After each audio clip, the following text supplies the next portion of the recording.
करके स्टेटमेंट दिया दोनों सदनों में, और फिर बजट सेशन को एक्सटेंड किया गया 3 दिनों के लिए, 16, 17, 18 अप्रैल।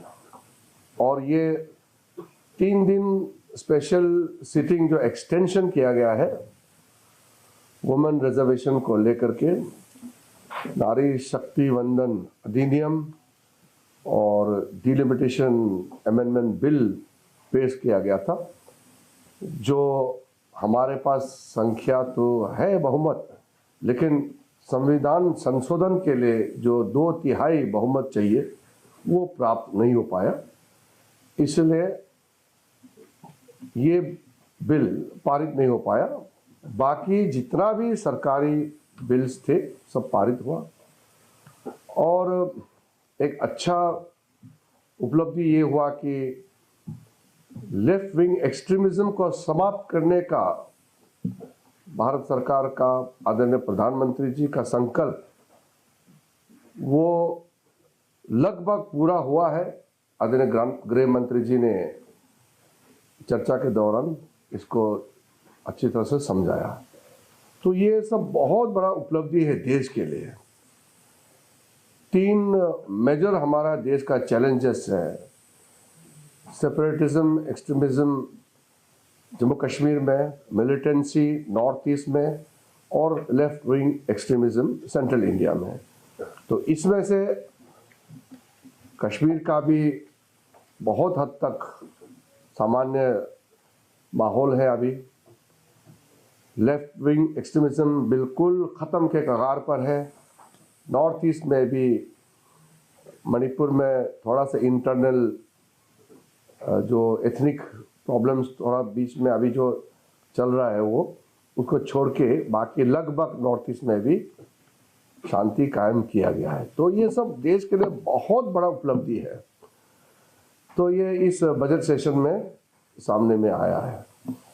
मैं अपने जो साथी मिनिस्ट्री में जितने हैं सबको भी धन्यवाद देते हुए आदरणीय प्रधानमंत्री जी को धन्यवाद देता हूँ।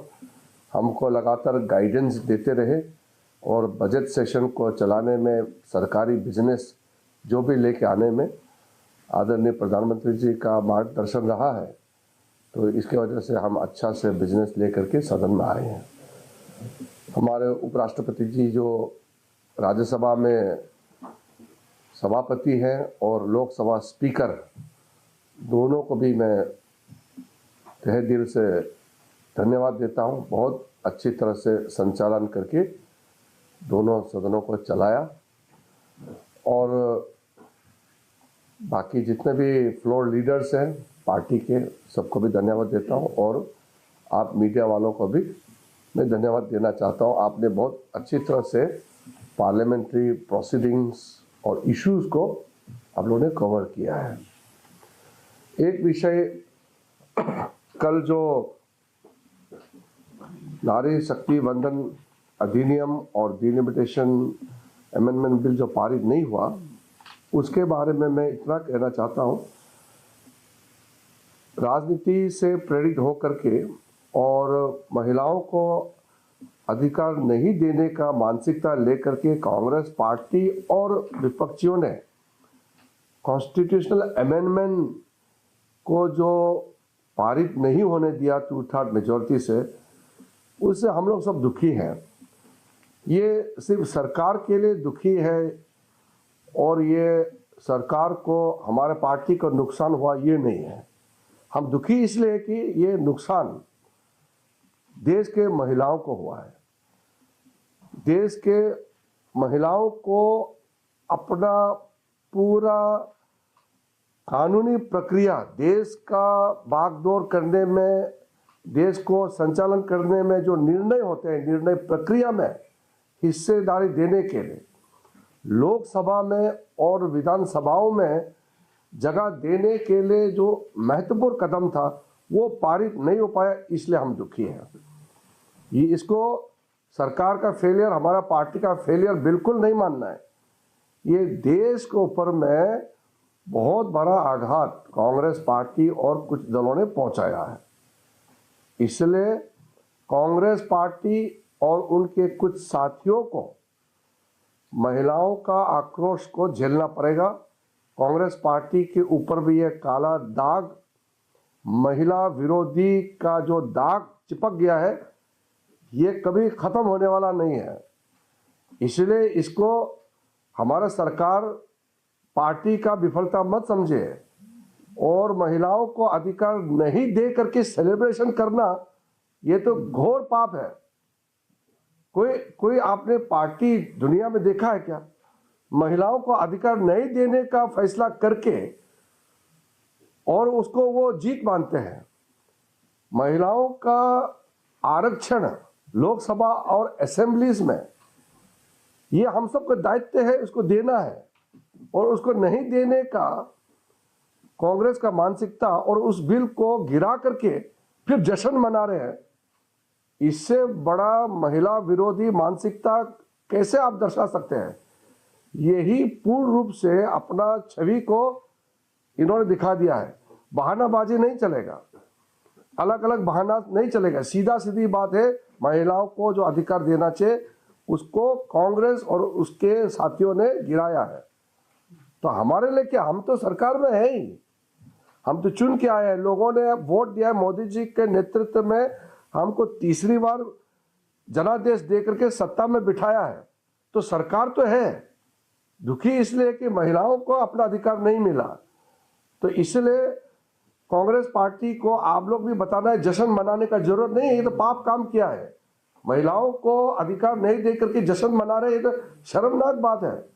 इसलिए ये जो बजट सेशन है बहुत सक्सेसफुल बजट सेशन रहा है। बस महिलाओं का अधिकार देने में असमर्थ रहा है। हमने कल पार्लियामेंट में भी कहा है कि महिलाओं को जो इज्जत, सम्मान और महिलाओं के लिए जो उत्थान देने वाला काम मोदी जी ने जो किया है, कोई सोच भी नहीं सकता है। लेकिन ये हम आगे भी करते रहेंगे। मोदी जी ने कहा है कि उनके महिलाओं के प्रति जो उनके सोच, उसका सम्मान देने का जो अभियान है, ये पहले से भी और ताकत हो करके हम लोग आगे काम करेंगे। इसलिए प्रधानमंत्री जी को मैं धन्यवाद देता हूं कि पूरा प्रयास किया हम लोगों ने, महिलाओं का अधिकार मिले, पूरा ताकत लगाया। अब ये कांग्रेस और उसके साथी जो है मानने के लिए तैयार नहीं, तो उसको हम मारपीट करके जबरदस्ती तो वोट डलवा नहीं सकते हैं। उनका सोच ही महिला विरोधी है, तो हम उनको जबरदस्ती फिजिकली पकड़ के तो वोट नहीं डलवा सकते। तो हमने डेमोक्रेटिक प्रोसेस से हमने वोट डाला, उसका समर्थन मांगा। बार बार मैंने कांग्रेस अध्यक्ष से, कांग्रेस के नेताओं से बार बार बात किया। वो सिर्फ चिट्ठी लिखता है, मीटिंग में आते नहीं है। बाकी पार्टी लोग सब आए मीटिंग में, गृह मंत्री जी, मैं, हमारा कानून मंत्री अर्जुन जी, कितने बार हम लोगों ने मीटिंग किया, सबसे मीटिंग किया, और कांग्रेस पार्टी सामने में आते नहीं है। और फिर बोलता है कि चर्चा नहीं होते, सामने में नहीं आता है, चिट्ठी लिखता 3 बार, फिर बोलता है कि चर्चा नहीं करते। तो इस तरह का जो महिला विरोधी जो सोच है कांग्रेस पार्टी, वो तो देश का सामने में उजागर हो गया है। अफसोस की बात है, उसको तो महिलाओं का गुस्सा झेलना पड़ेगा कांग्रेस को, लेकिन हम लोग तो अपना प्रयास है निरंतर भविष्य में हम लोग करते रहेंगे। राहुल गांधी, प्रियंका गांधी का कहना है कि गिर गया कि लोकतंत्र की जीत है। राहुल गांधी का कहना है कि जो सरकार है अभी के दिल्ली से तमिलनाडु को चलाना चाहते। नहीं, ये जो अगर राहुल गांधी कहते हैं कि महिलाओं को आरक्षण देने वाला काम अगर गैर संवैधानिक है, अलोकतांत्रिक है, इसको मैं अभी बहुत डिटेल में बोलने का आवश्यकता नहीं है। होम मिनिस्टर अमित शाह जी ने बहुत अच्छी तरह से समझाया है कि 2026 तक डिलिमिटेशन नंबर्स ऑफ सीट्स को फ्रीज किया गया है, तो उसको उठाने के लिए संवैधानिक प्रक्रिया है, अमेंडमेंट तो लाना पड़ेगा। और संख्या बढ़ा करके जब 54 करोड़ था तब 543 एमपी है, टोटल सीलिंग था 550, तो अब पॉपुलेशन 3 गुना लगभग बढ़ गया है। तो संख्या, महिलाओं को आरक्षण देने के साथ साथ जो भी एमपी बनेगा उसको भी तो बैलेंस करना पड़ेगा ना, कि कोई कॉन्स्टिट्यूंसी में अगर 40 लाख वोटर है और कोई कॉन्स्टिट्यूंसी में अगर 60,000 है और किसी कॉन्स्टिट्यूंसी में 8 लाख है, किसी में 35 लाख है, तो थोड़ा सा जो पिछली 40-50 साल में जो डिसबैलेंस हुआ है उसको तो थोड़ा सा रीजिक करके उसको करेक्शन करना, तो वो तो हमारा जिम्मेदारी है। वो तो कल होम मिनिस्टर साहब ने बहुत अच्छा समझाया। मैं नहीं मानता हूँ कि कांग्रेस बेवकूफ है, कांग्रेस चालाक है।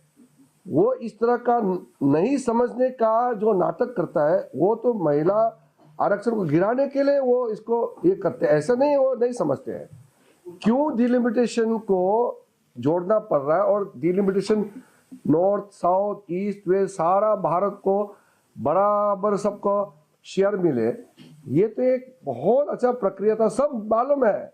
और कांग्रेस के बाकी एमपीस लोग भी आके मुझे मिले हैं, कहा कि गवर्नमेंट का इंटेंशन बहुत अच्छा था, लेकिन कांग्रेस के नेता राहुल गांधी ही नहीं मानते हैं, तो उसको कोई समझा नहीं सकते कांग्रेस के लोग, हम क्या करेंगे। एक्ट में कोमा फ्लोट का भी फर्क नहीं है। और दूसरा डिलिमिटेशन जो एक्ट है, वो तो डिलिमिटेशन कमीशन कैसे बनना है, डिलिमिटेशन एक्ट के माध्यम से क्या क्या करना है, वो नियम पुराना जो कांग्रेस समय का जो नियम है सेम है, एक फुल स्टॉप कोमा तक नहीं है, सेम डिलिमिटेशन जो जितने बार डिलिमिटेशन कमीशन बनाया है, सेम अमेंडमेंट को कॉपी पेस्ट ही है। वो कांग्रेस जमाने का डिलिमिटेशन का प्रोसेस है, वही कानून है। कांग्रेस के दबाव में सर अभी इस बिल को गिराने में सहयोग नहीं, ये महिला विरोधी है। कांग्रेस पार्टी वो नहीं चाहते कि 1/3 रिजर्वेशन के माध्यम से, और कई महिला तो जनरल से भी चुन के आएंगे, वो नहीं चाहते कि इतना महिला संख्या लोकसभा और विधानसभा में होना चाहिए, ये कांग्रेस नहीं चाहते हैं, ये साफ है। Priyanka Gandhi and the other opposition members are now saying implemented in the existing 543. Is the government open to that? कल महिला आरक्षण का बिल गिराने के बाद आज नाटक मत करो, बोलो ये नहीं चलेगा। नहीं करना चाह रहा हूँ, आप कह रहे हैं कि हमारी वार्ता होती है लगातार उससे को लेकर के अगर बात नहीं है तो उनका कोई आरोप है कि वो चाह रहे थे कि 29 अप्रैल को आप बैठक विशेष बुलाए, आपने पहले क्यों बुलाई, इनकी नाराजगी? मैंने पहले ही बता दिया आपको कि हमको जल्दी करना था, तो हर पार्टी को हमने बात किया और हमने शेयर किया। आप ये हमारा कानून मंत्री साहब बैठे, उसका पूछे कागज जितना कैलकुलेशन कितना सीट बनने जा रहा है, किस स्टेट का कितना है, पूरा हमने शेयर किया एक एक पार्टी से, और सबने सराहना किया। When we had the meeting with all the political parties, we shared the projected proposal formula.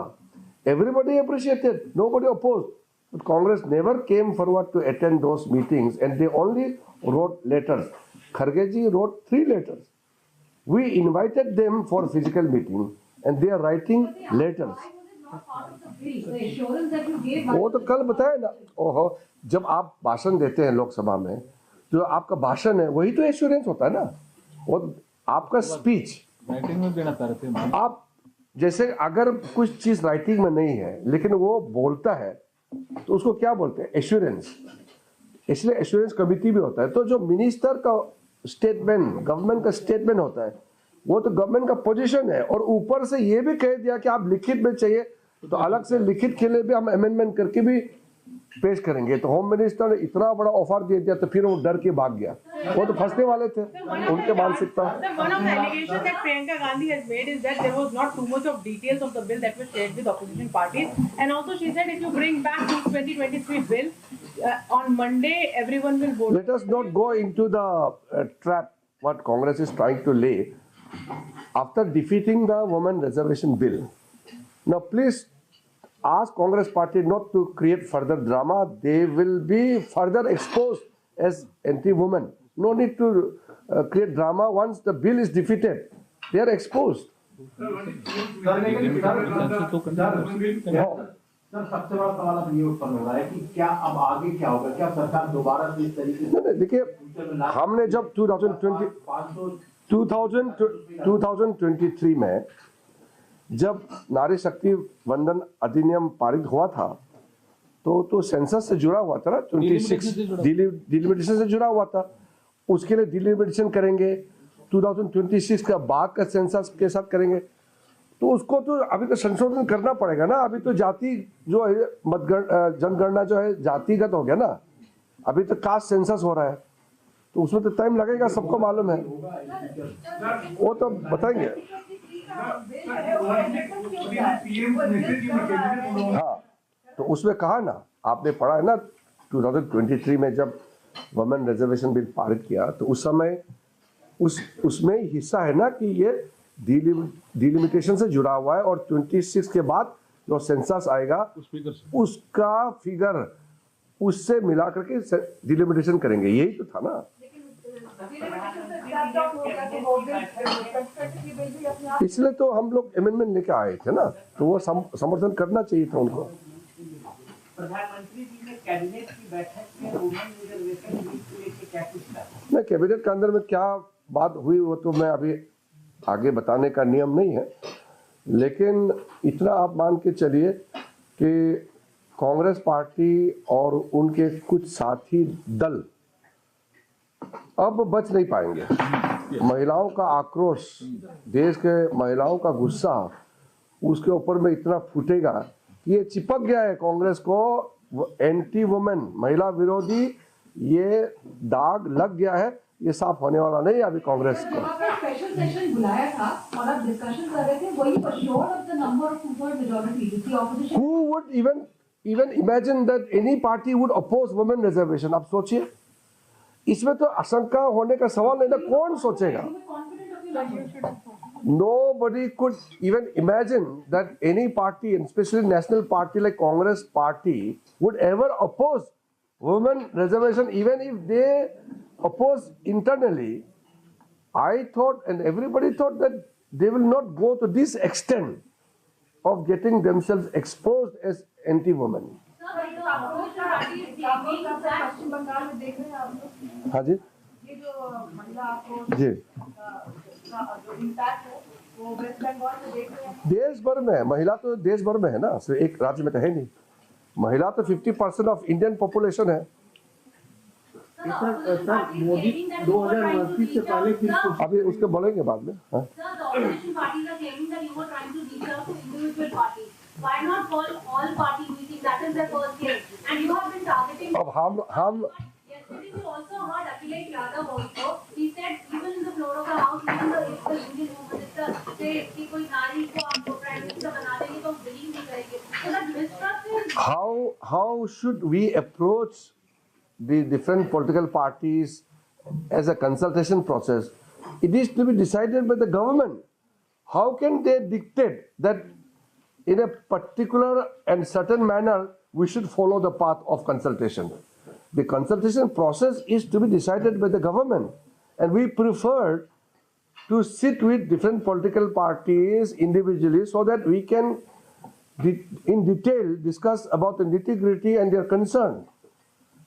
We understood that calling all party would be very large in numbers, so it's better to negotiate one by one and discuss, and it was very fruitful. In all the meetings we had with different political parties, including many parties from the opposition, those meetings were very positive and fruitful. और Samajwadi party on board? Samajwadi से तो 4 लोग आए, 4 senior leaders led by Professor Ram Gopal Yadav ji. We had a very nice meeting. Similarly, we had very fruitful meeting with all political parties. It is Congress party who spoiled the thing, and they kept dialing and calling all opposition parties not to attend the meeting called by the government. If government wants consultation, if Congress doesn't want consultation, then it is very unfortunate that Congress doesn't believe in democratic principles and consultations and consensus. Did you ever think, sir, with a woman chief minister in Bengal, TMC would vote? No, I will not go into the individual thing. Let us concentrate on the issues. Sir, the constitutional amendment that was defeated yesterday and the rest of the bills were withdrawn by you yesterday. No, Not withdrawn. Withdrawn. It is अभी भाई kept in evidence. They are with the, it is a property of Lok Sabha. Lok Sabha Will the government try to bring it separately? That I will not say now because it is already the property of the house. Government had requested the speaker not to move further because the principal constitutional amendment bill was defeated. So that is why the remaining two bills are kept alive in the Lok Sabha. That's a property of the Lok Sabha. But the freeze on delimitation is over. वो तो बाद में बताएंगे. हाँ The freeze on delimitation is over by 2026. हाँ. So after this session, वो तो future का बात अभी हम अनाउंस नहीं कर सकते ना, लेकिन but it is now open, like you can do a delimitation. हाँ, लेकिन पहले तो जिसने गलती किया उसको सजा तो देना चाहिए ना. आप भविष्य की बात कर रहे हैं. इतना बड़ा पाप काम किया कांग्रेस पार्टी ने, जिन्होंने भी महिला आरक्षण के बिल को गिराया, पहले तो उसको सजा देना चाहिए. कानून में भी होता नहीं क्या, if somebody commits crime he must be punished, moral punishment, legal punishment, और यहाँ में तो डेमोक्रेटिक पनिशमेंट होगा. वो फ्यूचर का उसका अभी मत बोलिए, क्योंकि अभी जो हुआ मैं उसको ब्रीफ करने के लिए आया हूँ. लेकिन अभी अभिषेक ने कहा है So what is the BJP strategy to reach out to common people of the country? वो तो सब देश ने देख चुका है. हम रीच आउट करने की जरूरत नहीं है. हम कोई बोल रहे हैं कि वो कांग्रेस ने जो गलत काम किया है और कांग्रेस के साथ कुछ लोग थे, उनको क्या सजा देना चाहिए. पब्लिक तो वैसे गुस्सा है, महिला तो बहुत गुस्से में है. Sir, one last question. 16th of April 2026 को notify क्यों किया आपने 2023 वाला बिल? वो तो इन इफेक्ट अभी लाया ना कमेंसमेंट के लिए, प्रोसेस है.